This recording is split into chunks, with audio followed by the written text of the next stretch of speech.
Hello and welcome to the Matt's Movie Reviews podcast. I am your host, Matthew Pejkovic, and this is episode number 574. Releasing in Australian cinemas on November 23 is The Musical Mind, a portrait in process, a documentary that delves into the musical processes of four superstar musicians in its connection with their childhoods and mental health. Featuring Daniel Johns, Ben Folds, David Helfgott, and Simon Tedeshi, The Musical Mind, a portrait in process, also marks the latest film from director Scott Hicks. So I'm glad to say joins me now on the podcast. Scott, how are you today? Good, thanks, Matt. Nice to be with you. And it's very nice to meet you as well. And I got to say, after watching this documentary, it's really interesting about how I find when looking back in your filmography, the subject of music and your delve into the creative processes of music is something that comes up quite a bit. You had, of course, Shine, The Glass documentary, 2007, Highly Strung, 2015. What is on your path as a, not only as a person, but as a filmmaker, what is it about the musicians and their processes that really kind of appeals to you as a storyteller and a filmmaker in the fact that not only do you want to talk to these people, but you want to capture these conversations on film so you can share it with the world as well? It's interesting. You never really know where these obsessions come from. But as a filmmaker, yes, it's always been quite an integral part, even going right back to my beginnings. I mean, my very first feature film, Freedom, was the soundtrack was created by Don Walker from Chisel, and he introduced me to a young singer from Western Australia who was called Michael Hutchence. And that led to me making film clips for In Excess, and so it's always music and film have sort of interwoven for me. And I don't know why it should be necessarily, but, I wanted to learn the piano when I was a child, and I begged for piano lessons, which I was duly given. And I did that for years, but I didn't have the application to really carry on when it needed a serious commitment. So I guess I've always admired people who have that ability and that seeming facility to be able to pick up an instrument and create something from their own imagination. So it's always fascinated me, and I guess that's why it's manifested in such a strong way through my work, both in the documentary and the film sort of sphere, or the dramatic sphere, if you like. I guess most embodied by Shine, when you think, well, it was all about that. So. And many other things stemmed from the success of that film, and this film, The Musical Mind, was really looking back at the experience of making Shine 25 years ago and visiting these various musicians who had some connection with that in the process. Please support Matt's movie reviews on Patreon. Get access to exclusive content, request movie reviews and top 10 lists, and help support my work. Please click on the Patreon link in the description below. When it came to the people in The Musical Mind, the artists that you speak to, I read that you wanted to really come to an understanding, to know them not as public figures, but as artists, as people. And I'm sure it's something that a lot of them would have appreciated, considering that they've been in the media spotlight for so long. When you approach interviews, when you approach having conversations with the people in your documentary, how do you go about trying to set the tone, have that intimacy in place, and maybe try to break down any type of resistance at first, or barriers at first, to try to get those intimate conversations flowing and then get deeper into who they are as people and what makes them tick as musicians? Well, I think what really helped, or what was hugely important, was that I wanted to film with each of them in their own private world, so behind the scenes, as it were.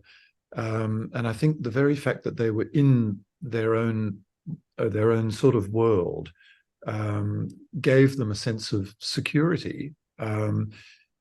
The fact that I also knew each of them, from conversations over the years or whatever it might have been.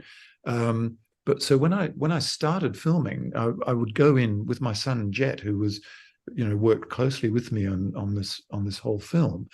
And we would be both operating a camera, and there would be another person as well. But it was about not setting up a formal interview structure, because I realized, look, Daniel Johns was a global superstar at the age of 12. He's been asked every question thousands of times. And asking those questions can just trigger, there's an automated response system, if you like. So it really was about just having a conversation. And that might have been started from, something that people were doing earlier in the day, but I'm filming all of it. And then it will come around to music, because each of them will gravitate to a keyboard or to an instrument as you're speaking. So then you start to talk about the music, and so it was trying to make an organic flow to the conversation that I could then sift through later and sort out all the elements to do with music, which was what I was interested in. So I think that was the way I tried to approach it. It's a little bit nerve-wracking, because you never really know if it's going to work. But in the end, they were all very receptive and very generous in their insights and what they wanted to share about their personal lives and their involvement with music. A theme in the film is that in regards to mental health and neurodiversity, it's something that I know something very well of. My older son is autistic. My sister had a really bad car accident some 30 years ago. Prior to that, she was a musician. Right now, her physical and mental capabilities are not that good.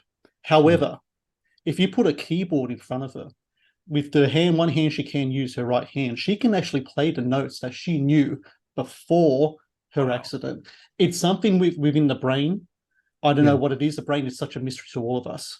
When it comes to the approach of mental health, the mind, and its connection with music, is there anything you took from your conversations with your subjects in your film in regards to that aspect that kind of like left a lasting impression on you? Because for me, I think it's an avenue that still needs exploration, because the link between the two, I don't know, just something about music that I think it becomes almost kind of instinctual than anything else, because I've seen it in action and it's quite remarkable to see. No, look, I agree. I think it was, to me, it was a revelation through the conversations that I had with Ben Folds. I mean, who, for example, he talks about how disruptive he was as a child at school. That he was just that painful idiot of a kid at the back, throwing things at other people, and it was only through some teacher hearing him pecking out a few notes on a keyboard and thought maybe he could be modified, his behavior could be modified if we encourage this interest in music. Well, look where that led. That absolutely phenomenal. And so I think the